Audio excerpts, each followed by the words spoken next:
Bismillahirrahmanirrahim. Assalamualaikum warahmatullahi wabarakatuh.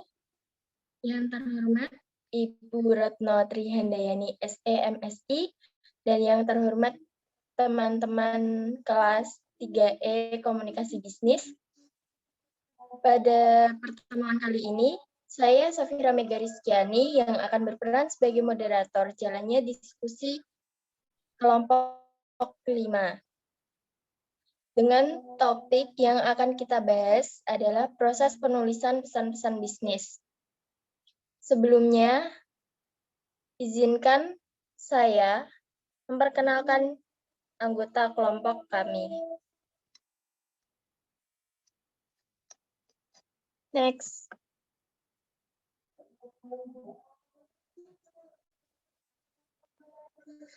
Untuk anggota kelompok kami sendiri, yang pertama ada Muhammad Ramuji Balhimi dengan NIM 2020-12142. Yang kedua ada Natasha Hairani dengan NIM 2020-12105. Yang ketiga ada Ramawati Amelia dengan NIM 2020-12204. Yang keempat ada Rani Fitria dengan NIM 2020-12140. Yang kelima ada Risha Amalia dengan NIM 2020-12115. Yang keenam ada Rosa Wirahadi Kusuma dengan NIM 2020-12133. Dan yang terakhir saya sendiri Safira Megarizkiani dengan NIM 2020-12124. Selanjutnya kita akan masuk ke bahasan yang pertama, ada perencanaan pesan-pesan bisnis, kedua pengorganisasian pesan-pesan bisnis, dan yang ketiga revisi pesan-pesan bisnis. Di pembahasan kali ini ada beberapa subbab atau tujuan. Yang pertama ada 3 tahapan dalam proses komposisi, kedua mengetahui tujuan penulisan pesan bisnis, ketiga menjelaskan pentingnya analisis audiens, keempat menjelaskan bagaimana memenuhi kebutuhan informasi audiens, dan yang terakhir melakukan seleksi saluran dan media komunikasi. Kita akan membahas langsung 3 tahapan proses komposisi yang akan dibahas oleh saya sendiri, kemudian nanti dilanjutkan oleh rekan-rekan saya. Next.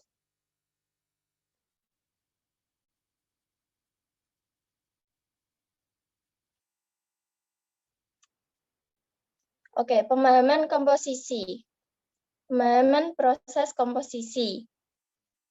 Biasanya penyusunan pesan-pesan bisnis ini meliputi 3 proses, yakni yang pertama planning atau perencanaan, yang kedua organization atau pengorganisasian, dan yang ketiga revision atau revisi. Kita bahas satu-satu mulai dari planning perencanaan. Dalam fase perencanaan ini dirancang hal-hal yang cukup mendasar seperti maksud dan tujuan komunikasi, audiens yang akan menerima pesan, dan ide pokok pesan-pesan yang akan disampaikan. Selanjutnya organization atau pengorganisasian. Nah, pada proses ini dilakukan setelah tahap planning atau perencanaan.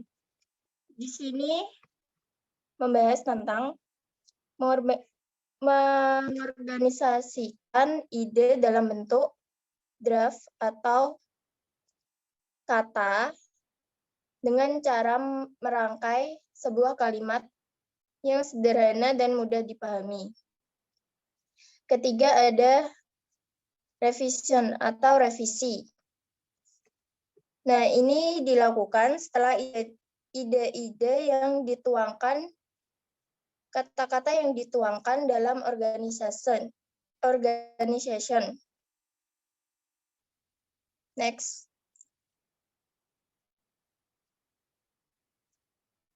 Selanjutnya akan dibahas oleh rekan saya. Kepadanya saya persilahkan. Baik, terima kasih Safira Megarizkiani. Setelah tadi dijelaskan mengenai proses komposisi penyusunan pesan bisnis ini, Tahap pertama dalam perencanaan komunikasi bisnis ini adalah memikirkan tujuan atau maksud dari komunikasi.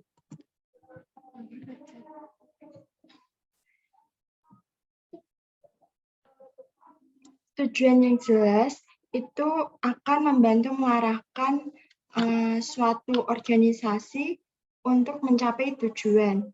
Nah, di samping itu, penentuan tujuan yang jelas itu juga membantu proses pengambilan keputusan bagi suatu organisasi. Nah, keputusan tujuan itu ada 4 keputusan, yaitu yang pertama keputusan untuk meneruskan pesan. Sebelum menyampaikan suatu pesan, kita hendaknya itu harus memikirkan atau menanyakan kepada diri sendiri apakah pesan tersebut diperlukan atau tidak. Nah, jika pesan tersebut dirasa tidak terlalu penting, maka hendaknya itu disimpan sendiri saja.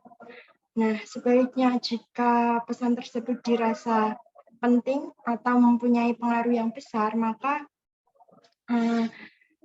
hendaknya segera disampaikan. Nah, yang kedua itu adalah keputusan untuk menanggapi audiens. Cara terbaik untuk menanggapi audiens itu adalah mempertimbangkan motif audiens. Seorang komunikator itu perlu mengetahui motif audiensnya. Jika komunikator dan audiens gagal, maka harapan mereka juga ikut gagal. Nah, yang ketiga adalah keputusan untuk memusatkan isi pesan. Maksud di sini adalah komunikator itu harus memasukkan informasi yang penting saja, seperti jika informasi yang tidak relevan itu tidak usah dimasukkan, langsung ke intinya saja. Nah, yang keempat itu keputusan untuk menetapkan media yang akan digunakan.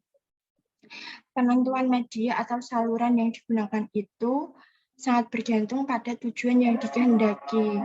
Media komunikasi itu dapat digunakan berupa lisan ataupun tulisan. Nah, untuk lanjutnya nanti akan dijelaskan di belakang. Kemudian, tujuan komunikasi bisnis.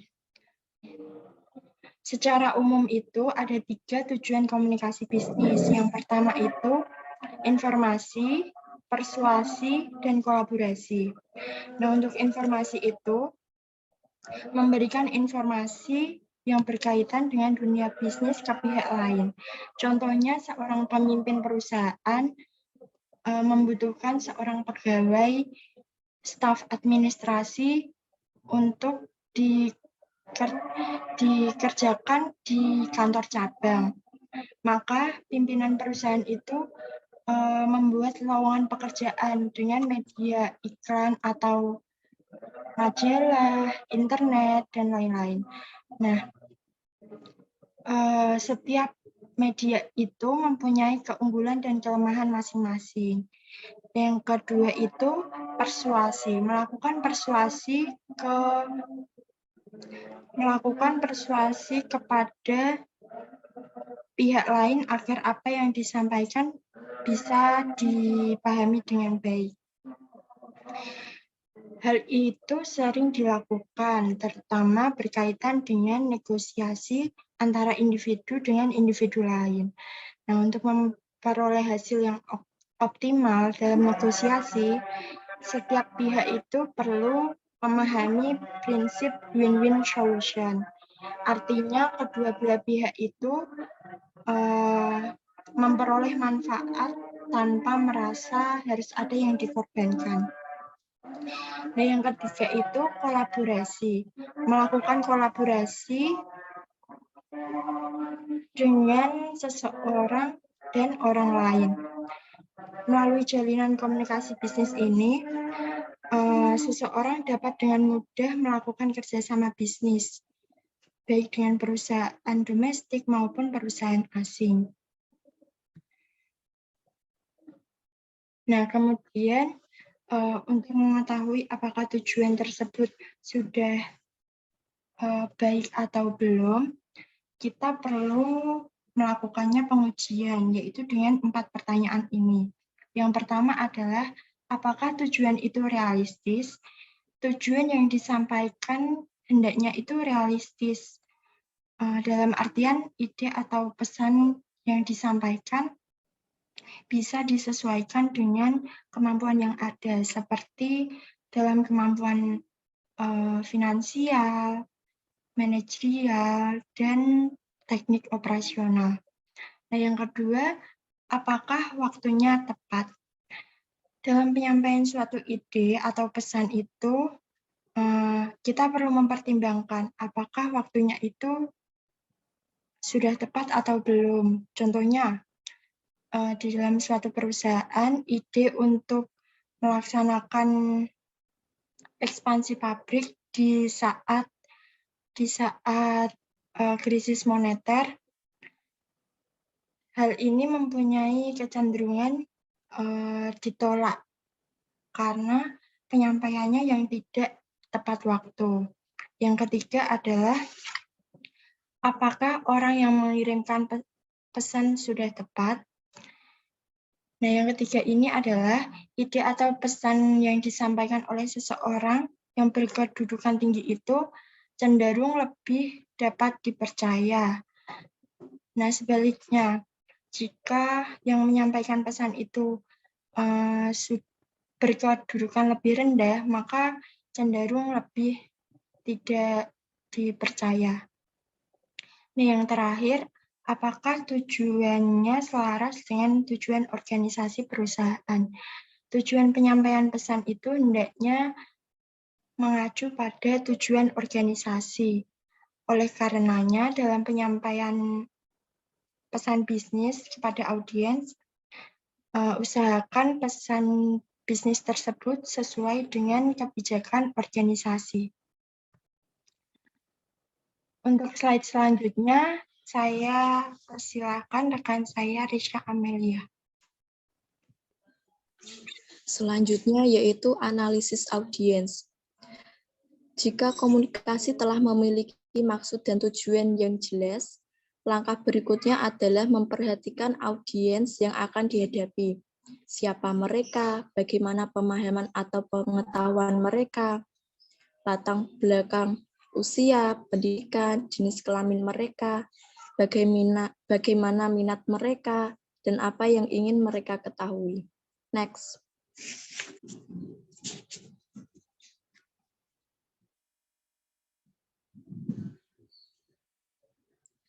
Cara mengembangkan profil audiens. Cara mengembangkan profil audiens bisa dikatakan gampang-gampang susah. Gampang jika lawan komunikasi adalah seseorang yang sudah dikenal dengan baik. Susah jika yang menjadi audiens adalah orang yang sama sekali belum dikenal. Yang pertama yaitu menentukan ukuran dan komposisi audiens. Bentuk dan format penulisan materi yang akan disampaikan juga ditentukan oleh jumlah audiens. Untuk audiens yang jumlahnya kecil, materi dapat dikemas dalam suatu laporan sederhana, kemudian dipresentasikan atau dibagikan kepada mereka. Untuk audiens yang jumlahnya besar, materi sebaiknya dikemas dalam suatu makalah atau laporan dengan gaya pengorganisasian dan format penulisan yang lebih formal. Jumlah audiens yang besar juga mudah menimbulkan kekacauan dan sulit dikendalikan. Oleh karena itu, komunikator harus mencari sesuatu yang dapat mengikat mereka bersama-sama. Yang selanjutnya yaitu siapa audiensnya. Bila audiens yang dituju lebih dari satu orang, komunikator perlu mengidentifikasi siapa di antara mereka yang memegang posisi kunci atau posisi paling penting. Biasanya orang yang memegang posisi kunci adalah mereka yang memiliki status organisasi yang tinggi. Selanjutnya, reaksi audiens. Setelah mengetahui siapa yang akan menjadi audiens, perlu diketahui reaksi yang mungkin dimunculkan oleh audiens tersebut. Jika komposisi audiens adalah orang-orang yang tidak suka berdebat atau kurang kritis, presentasi sebaiknya disajikan langsung pada bagian kesimpulan dan saran-saran. Karena jika diajak berdiskusi, reaksi mereka diduga kurang positif. Selanjutnya yaitu tingkat pemahaman audiens. Ketika menyampaikan pesan-pesan latar belakang, audiens perlu latar belakang audiens seperti tingkat pendidikan, usia, dan pengalaman juga perlu diperhatikan. Jika komunikator dan audiens memiliki latar belakang yang jauh berbeda, perlu diputuskan terlebih dahulu seberapa jauh audiens tersebut harus dididik. Yang terakhir yaitu hubungan komunikator dengan audiens. Jika komunikator adalah orang yang belum dikenal oleh audiens, audiens harus dapat diyakinkan sebelum menyampaikan suatu pesan dilakukan. Komunikator dengan penampilan yang meyakinkan akan membuat audiens termotivasi untuk mendengarkan dan menyimak pembicaraannya, sehingga pesan dapat tersampaikan dengan baik. Next.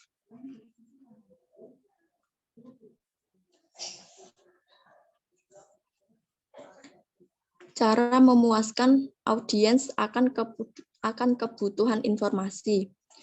Kunci komunikasi yang efektif adalah dengan menentukan kebutuhan informasi audiens dan selanjutnya berusaha memenuhi kebutuhan tersebut. Ada 5 tahap yang diperlukan untuk memenuhi kebutuhan audiens, yaitu yang pertama, temukan atau cari apa yang diinginkan oleh audiens. Untuk dapat memenuhi kebutuhan audiens akan informasi, komunikator harus dapat menemukan apa yang ingin mereka ketahui dan segera memberikan informasi yang diminta. Jangan ditunda-tunda. Yang kedua, antisipasi pertanyaan yang tidak diungkapkan. Setelah memberikan informasi yang diinginkan, berikan tambahan informasi yang mungkin sangat membantu, meskipun informasi tersebut secara khusus tidak diminta oleh audiens. Yang ketiga yaitu berikan semua informasi yang diperlukan. Usahakan agar semua informasi penting yang diminta oleh audiens tidak ada yang terlewatkan. Dengan kata lain, informasi-informasi penting telah tercakup dalam pesan yang diberikan. Lakukan pengecekan terlebih dahulu sebelum pesan disampaikan kepada audiens. Yang keempat yaitu pastikan bahwa informasinya akurat. Informasi yang disampaikan kepada audiens hendaklah informasi yang benar-benar akurat dan dapat dipertanggungjawabkan. Jangan memberikan informasi yang salah kepada audiens. Kalau secara tidak sengaja atau terjadi khilafan dalam menyampaikan informasi, komunikator harus segera mungkin membetulkannya dan meminta maaf atas kesalahannya. Yang terakhir yaitu tekankan ide-ide yang paling menarik bagi audiens. Cobalah untuk menemukan hal penting yang sangat menarik bagi para audiens.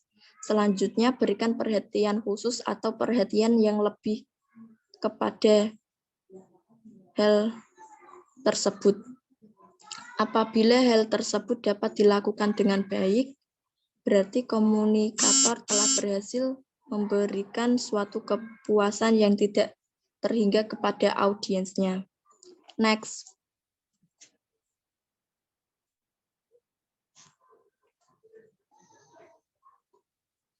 Cara memuaskan kebutuhan motivasional audiens.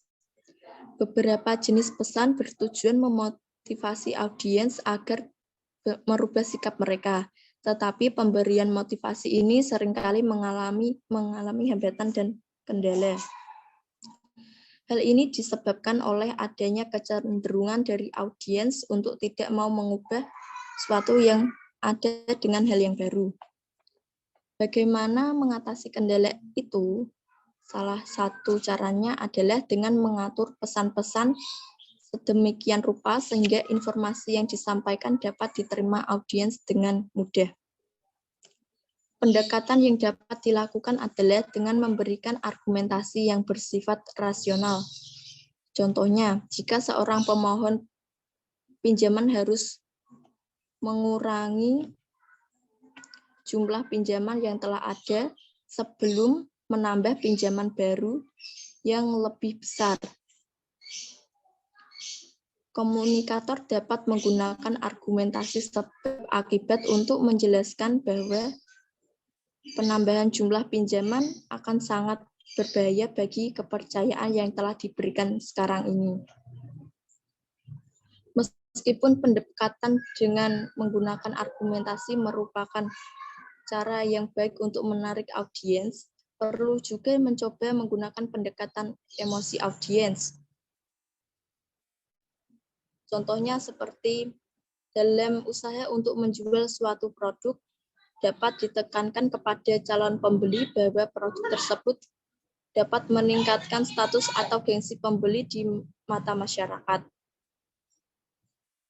Produk-produk yang oleh sebagian masyarakat dianggap sebagai produk yang mampu menunjukkan status sosial dalam masyarakat, antara lain telepon seluler, mobil-mobil mewah, sepeda motor ber-CC tinggi, PC multimedia, radio FM, CD musik, TV, lukisan klasik, peralatan golf, dan batik motif produksi perusahaan batik ternama. Selanjutnya akan disampaikan oleh rekan saya, Rahmawati. Kepadanya saya persilahkan. Yang keempat, penentuan ide pokok. Ide pokok merupakan suatu pernyataan mengenai suatu topik yang di dalamnya terdapat isi serta tujuan dari topik tersebut agar dapat diterima oleh audiens. Next.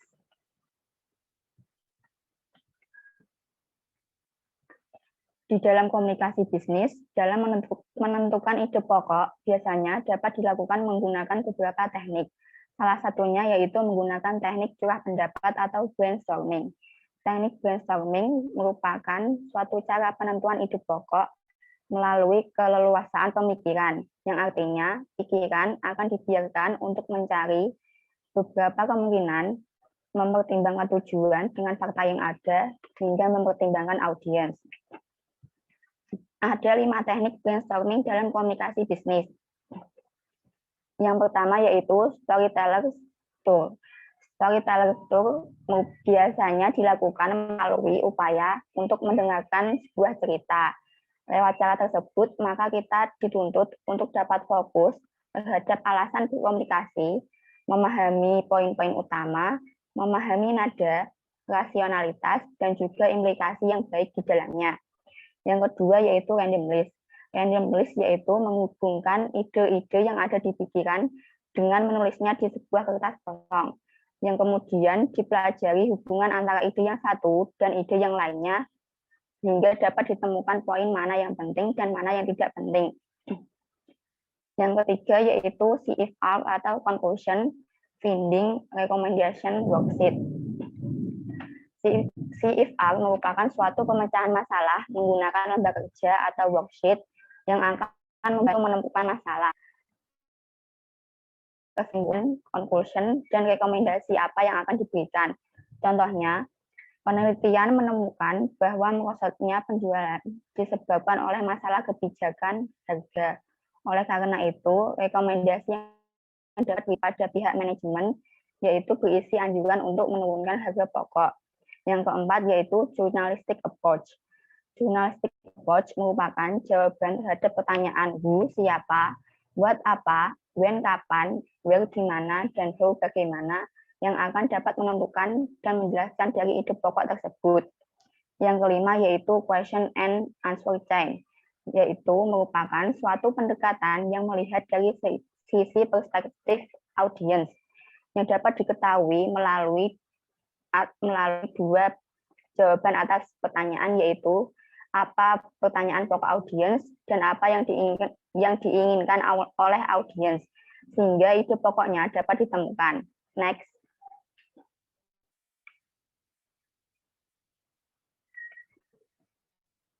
Pembatasan cakupan. Penyajian informasi kepada audiens hendaknya menggunakan kata-kata yang singkat dan dimengerti, agar ide pokok dari pesan dapat disesuaikan dengan waktu yang tersedia, sehingga poin yang penting tidak akan terabaikan dan akan dapat diterima mudah oleh audiens. Selanjutnya akan disampaikan materi oleh rekan saya. Baik, yang kelima ada saluran dan media. Pesan-pesan bisnis harus sesuai dengan situasi yang ada, dan cara menyampaikan ide-ide dapat disampaikan melalui dua saluran. Next.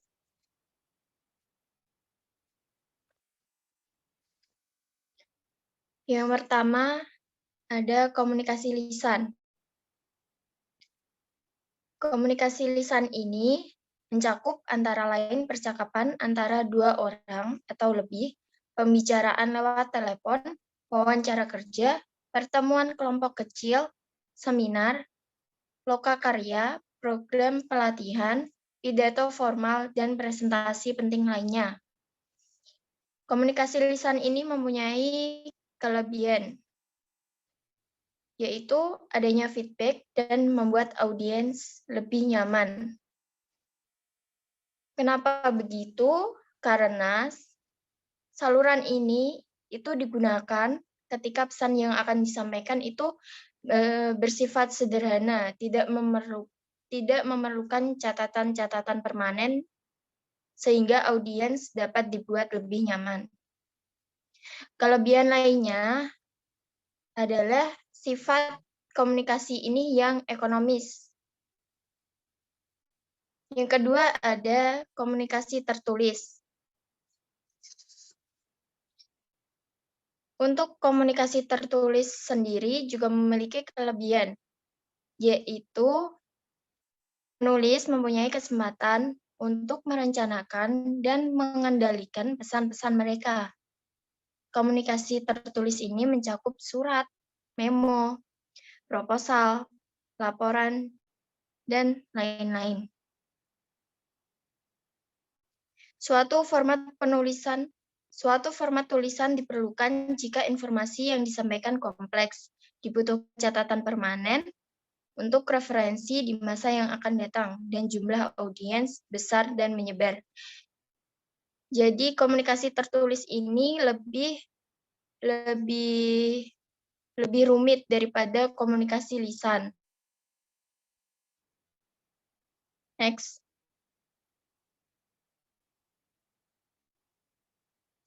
Nah, ini adalah perbedaan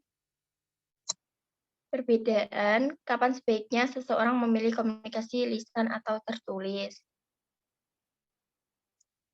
Komunikasi lisan itu dilakukan ketika Anda itu menginginkan feedback dari audiens secara langsung. Kemudian pesan yang akan Anda sampaikan itu relatif sederhana dan mudah diterima. Ketiga, komunikasi lisan ini tidak memerlukan catatan permanen seperti yang saya bilang tadi.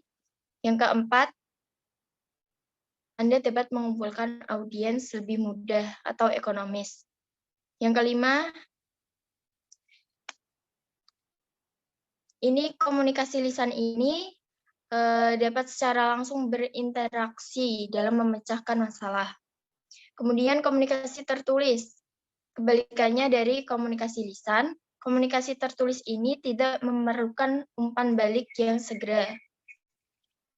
Kemudian pesan yang akan disampaikan itu rinci, kompleks, dan memerlukan perencanaan atau memerlukan catatan permanen.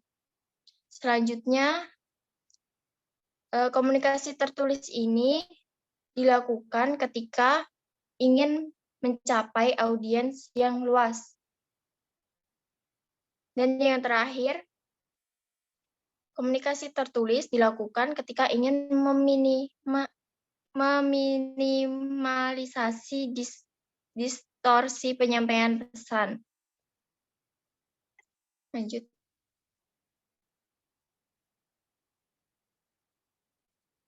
Selanjutnya akan dibahas oleh rekan-rekan saya yang lain.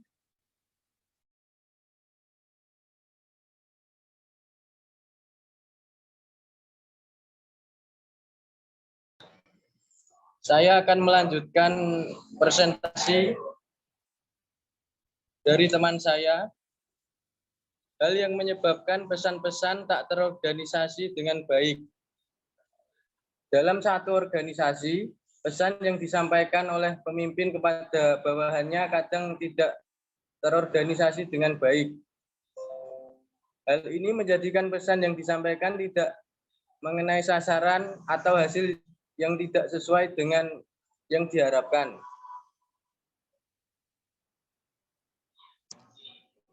Karena disebabkan oleh satu, pesan yang disampaikan bertele-tele.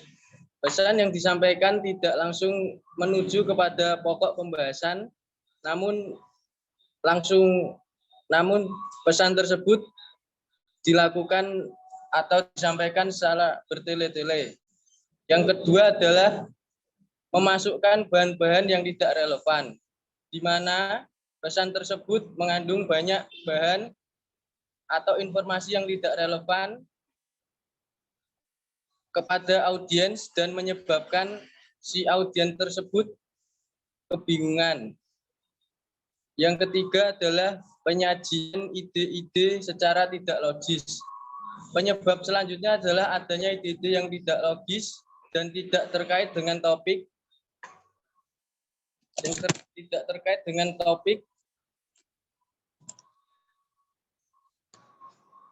Bahasanya yang disampaikan kepada audiens. Hal ini menyebabkan ketidaklancaran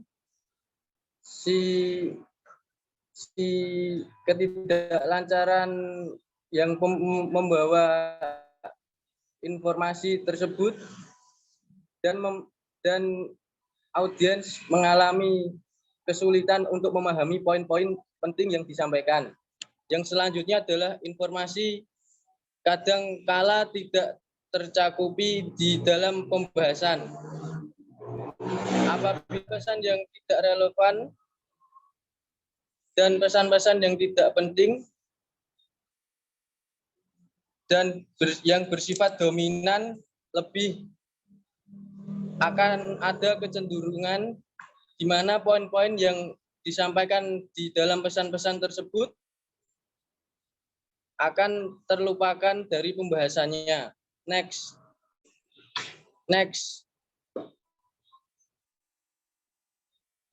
Pentingnya pengorganisasian yang baik. Dalam mengatur ide-ide secara logis, berurutan, dan tidak bertele-tele, yang disampaikan dapat memuaskan kebutuhan informasi, motivasi, maupun praktis bagi para audiens. Next.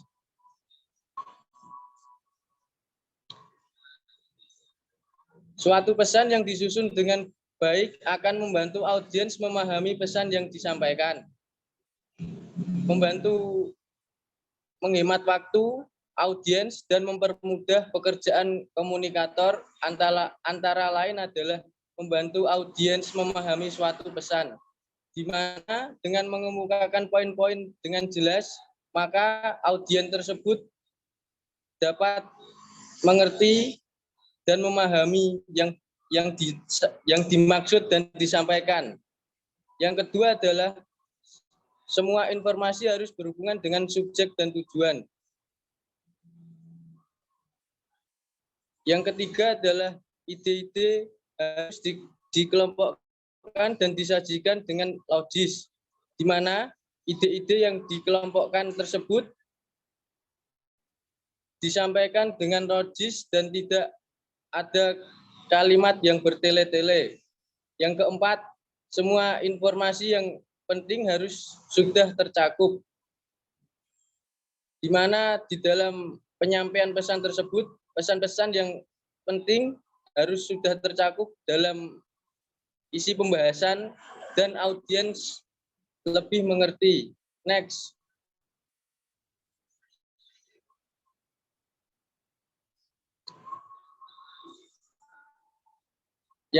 Yang pertama, membantu audiens memahami suatu pesan. Dengan mengungkapkan poin secara jelas, menyusun ide-ide secara logis dan runtut, dan memasukkan semua informasi yang relevan dalam pesan, audiens dengan mudah akan memahami maksud dan pesan tersebut. Yang kedua, membantu audiens menerima suatu pesan. Pengorganisasian pesan yang baik di samping membantu audiens dalam memahami maksud pesan juga membantu audiens untuk dapat menerima isi pesan tersebut. Yang ketiga adalah menghemat waktu. Apabila suatu pesan tidak terorganisasi dengan baik, penyampaiannya akan menghabiskan waktu audiens dan hal itu sangat tidak efisien. Next. Selanjutnya akan disampaikan oleh rekan saya. Ya, saya akan melanjutkan presentasi materi yang selanjutnya.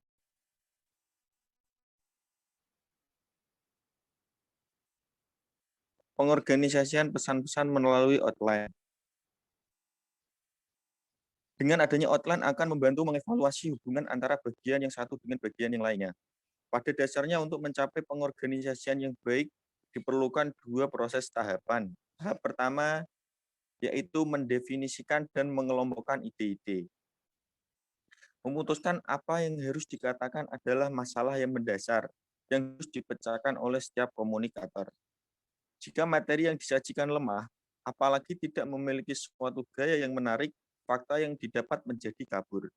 Cepat atau lambat, audiens akan menyimpulkan bahwa yang disampaikan benar-benar tidak bernilai sedikit pun. Semua kegiatan komunikasi, baik menelepon, membuat 3 paragraf surat, atau menulis laporan, harus dimulai dengan mendefinisikan isi materinya. Semakin panjang dan kompleks materi yang disampaikan, semakin penting tahap pertama ini. Apabila pesan yang disusun panjang dan kompleks, pembuatan outline sangat diperlukan dan menjadi penting artinya. Mengapa? Sebuah outline akan membantu memvisualisasikan hubungan antara bagian yang satu dengan bagian yang lain. Di samping itu, outline juga akan memberikan arahan sehingga komunikator dapat menyampaikan ide-ide yang sistematik, efisien, dan efektif. Melalui perencanaan yang baik, outline akan membantu komunikator mengekspresikan transisi antara ide-ide, sehingga audiens akan mengerti dan memahami pola pikir komunikator.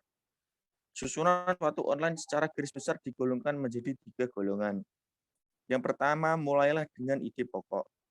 Ide pokok atau main ide akan membantu menetapkan tujuan dan strategi umum dari suatu pesan.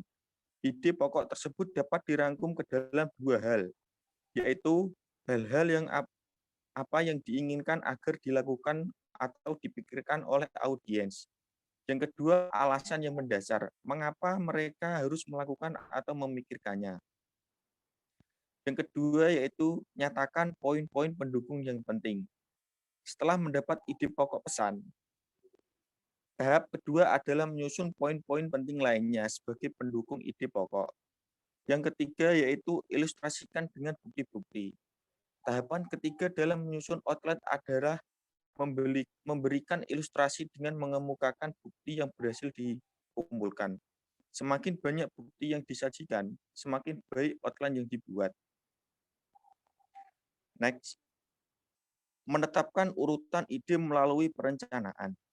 Tahapan ketiga dalam penyusunan outline adalah memberikan ilustrasi dengan mengemukakan bukti yang berhasil dikumpulkan. Langkah selanjutnya adalah menentukan urutan penyampaian materi. Untuk menentukan urutan penyampaian materi ada dua pendekatan penting, yaitu pendekatan langsung dan pendekatan tidak langsung. Pendekatan langsung disebut juga dengan istilah pendekatan deduktif, di mana ide pokok muncul paling awal kemudian diikuti bukti pendukungnya. Yang kedua yaitu pendekatan tidak langsung. Sering disebut juga dengan istilah pendekatan induktif, di mana bukti-bukti muncul terlebih dahulu kemudian diikuti dengan ide pokoknya. Kedua pendekatan dasar tersebut dapat diterapkan baik untuk pesan singkat, yaitu memo dan surat, maupun pesan formal atau panjang. Untuk menentukan pendekatan yang akan digunakan, reaksi audiens terhadap maksud atau tujuan pesan yang akan disampaikan harus dianalisis terlebih dahulu. Secara umum, pendekatan langsung cocok digunakan manakala para audiens mempunyai hasrat atau tertarik terhadap pesan yang disampaikan. Tetapi jika mereka menolak, yang ada sampaikan lebih baik gunakan pendekatan tak langsung. Next.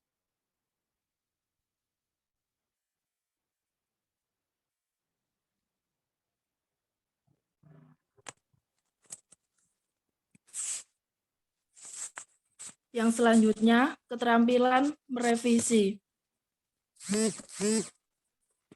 Menulis pesan-pesan bisnis sangatlah berbeda dengan dan tidaklah semudah menulis pesan-pesan yang bersifat pribadi atau personal.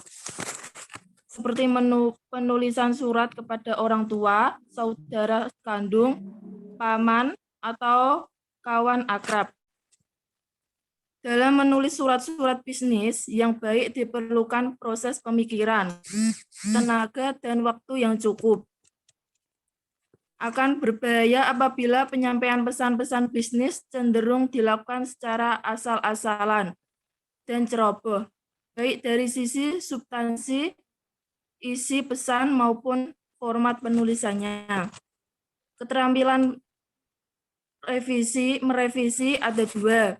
Yang pertama, pesan-pesan bisnis tertulis. Pesan-pesan next. Yang pertama, pesan-pesan bisnis tertulis. Pesan-pesan bisnis tertulis ada 3 tahap. Yang pertama, mengedit isi, pengorganisasian, dan gaya penulisan. Untuk mengevaluasi efektivitas suatu pesan-pesan bisnis secara menyeluruh atau keseluruhan, dokumen perlu terlebih dahulu dibaca dengan cepat. Pada saat melakukan evaluasi, ada beberapa hal yang perlu mendapat perhatian, yaitu substansi suatu pesan, perorganisasian pesan, dan gaya penulisannya, untuk membantu memberikan gambaran yang lebih rinci tentang hal-hal apa saja yang perlu diperbaiki atau disempurnakan. Yang kedua, mengedit mekanika atau teknis penulisan. Setelah melakukan pengeditan isi, pengorganisasian, dan gaya penulisan, langkah selanjutnya adalah melakukan pengeditan dari suatu mekanika atau teknik penulisan. Suatu pesan-pesan bisnis yang mencakup antara lain. Yang pertama, susunan kalimat yang digunakan. Apakah sudah sesuai dengan kaidah kebahasaan yang ada, sehingga mudah dipahami dengan baik. Yang kedua, kita harus memperhatikan kata-kata yang harus ditulis dengan huruf kapital. Yang ketiga, perhatikan penggunaan tanda baca seperti koma, titik, titik koma, tanda tanya, dan tanda seru. Yang keempat, perhatikan makna keutuhan suatu kalimat sehingga makna kalimat dapat dipahami dengan mudah. Yang kelima, perhatikan terjadinya pengulangan kata yang tidak tepat dalam suatu kalimat. Yang ketiga, mengedit format dan logout. Langkah terakhir dalam mengedit suatu pesan bisnis adalah mengedit format dan logout secara keseluruhan. Di samping melakukan penelaahan terhadap tata bahasa, ejaan, kesalahan-kesalahan tulis, dan tanda baca, format penulisannya juga tidak boleh diabaikan begitu saja. Jika format penulisannya menarik, ditata rapi, bersih, tidak penuh coretan, dan kertas yang digunakan berkualitas baik, pasti kita akan senang membacanya. Next.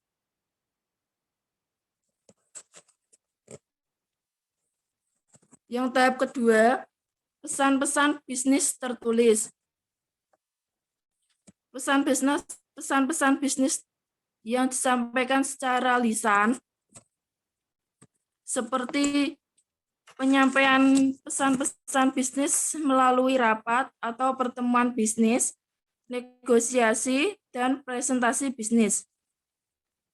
Meskipun pesan-pesan bisnis tersebut disampaikan secara lisan, namun diperlukan juga kerangka dasar atau outline tentang substansi pesan-pesan bisnis yang akan disampaikan. Misalnya, seorang manajer pemasaran ingin menyampaikan perkembangan penjualan produk elektronik selama kurun waktu 5 tahun terakhir, beserta permasalahannya. Meskipun penyampaian pesan-pesan bisnis tersebut dilakukan secara lisan, tetap perlu dilakukan kegiatan pengeditan yang mencakup antara lain. Yang pertama, substansi pesan. Langkah pertama dan utama dalam melakukan pengeditan atau editing pesan-pesan bisnis adalah mengedit substansi pesan yang akan disampaikan kepada audiens. Yang kedua, pengorganisasian pesan. Pengorganisasian pesan-pesan bisnis yang akan disampaikan secara lisan terdapat 3 poin penting. Yang pertama, pembuka. Misalnya, salam pembuka dan perkenalan diri. Yang kedua, penyampaian substansi pesan. Misalnya, pengantar pesan dilanjutkan dengan substansi pesan. Yang ketiga, penutup. Misalnya, kesimpulan, saran, rekomendasi, dan implikasi. Yang tahap ketiga yaitu gaya bahasa. Pada umumnya, penulisan pesan-pesan bisnis yang akan disampaikan secara lisan cenderung hanya bersifat outline atau garis besarnya saja. Sedangkan penyampaian secara lebih rinci atau lengkap dapat disampaikan pada saat melakukan presentasi. Gaya bahasa yang digunakan dalam penyajian pesan-pesan bisnis secara lebih menarik dan dinamis daripada yang tertulis. Next.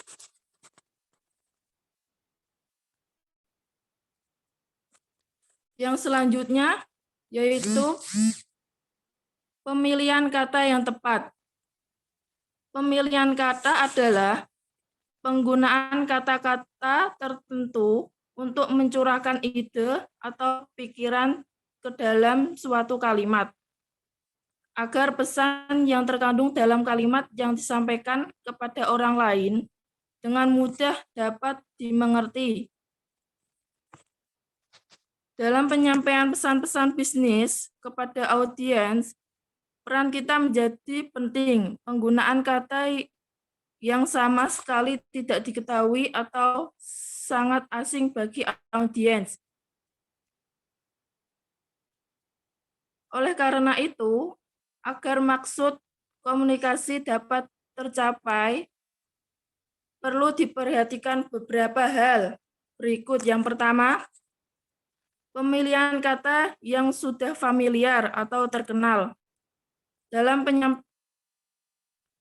Dalam penyampaian pesan-pesan bisnis, kita harus menggunakan kata-kata yang sudah dikenal atau umum, dan lazim sehingga mudah dipahami oleh audiens. Jangan menggunakan kata-kata atau istilah yang nampaknya mentereng, bombastis. Justru itu hanya membuat bingung audiens. Yang kedua, pemilihan kata-kata yang singkat. Kita perlu juga memilih kata-kata yang singkat dalam penyampaian pesan-pesan bisnis. Kata-kata yang singkat selain efisien, juga mudah dipahami oleh audiens. Meskipun pemilihan kata yang singkat diperlukan, harus tetap diperhatikan berbagai kaidah penulisan bahasa yang baik dan benar. Yang tahap ketiga yaitu hindari kata-kata yang bermakna ganda. Kata-kata memiliki berbagai pengertian, harus dihindari dalam penyampaian pesan-pesan bisnis. Penggunaan kata-kata tersebut akan mengakibatkan terjadinya penafsiran yang bermacam-macam. Akibatnya adalah kemungkinan tidak tercapainya maksud penyampaian pesan-pesan bisnis. Oleh karena itu, sedapat mungkin gunakan kata-kata yang memiliki makna yang jelas dan tegas. Di samping itu, perlu juga dilihat bagaimana kata tersebut digunakan dalam suatu konteks bahasan tertentu. Untuk selanjutnya akan disampaikan rekan saya, Roso Wira. Kami persilahkan. Membuat kalimat efektif. Kalimat efektif adalah bentuk kalimat yang dengan sadar dan sengaja disusun untuk mencapai daya informasi yang tepat dan baik. Ada 3 jenis kalimat. Next.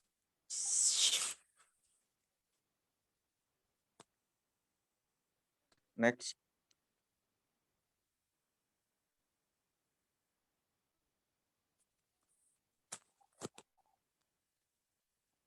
Yang pertama yaitu kalimat sederhana. Kalimat sederhana adalah suatu kalimat yang hanya memiliki sebuah subjek dan predikat, namun tidak menutup kemungkinan suatu kalimat dilengkapi dengan objek yang baik, langsung maupun tidak langsung. Yang kedua adalah kalimat majemuk. Kalimat majemuk berisi 2 lebih klausa independen dan tidak mempunyai klausa independen. Klausa independen merupakan klausa yang dapat berdiri sendiri atau mempunyai pengertian yang utuh. Sedangkan klausa dependen adalah klausa yang tidak dapat berdiri sendiri sehingga tidak memiliki klausa yang utuh. Yang ketiga yaitu kalimat kompleks. Kalimat kompleks berisi sebuah klausa independen dan satu atau lebih klausa dependen sebagai anak kalimat.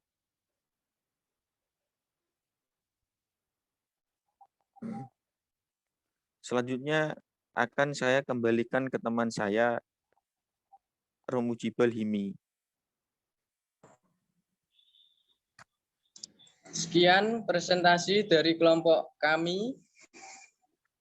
Saya mewakili kelompok kami mengucapkan banyak terima kasih kepada Ibu dosen Bu Retno, dan apabila ada kesalahan dalam berucap kami mohon maaf. Sekian dan terima kasih. Wassalamualaikum warahmatullahi wabarakatuh.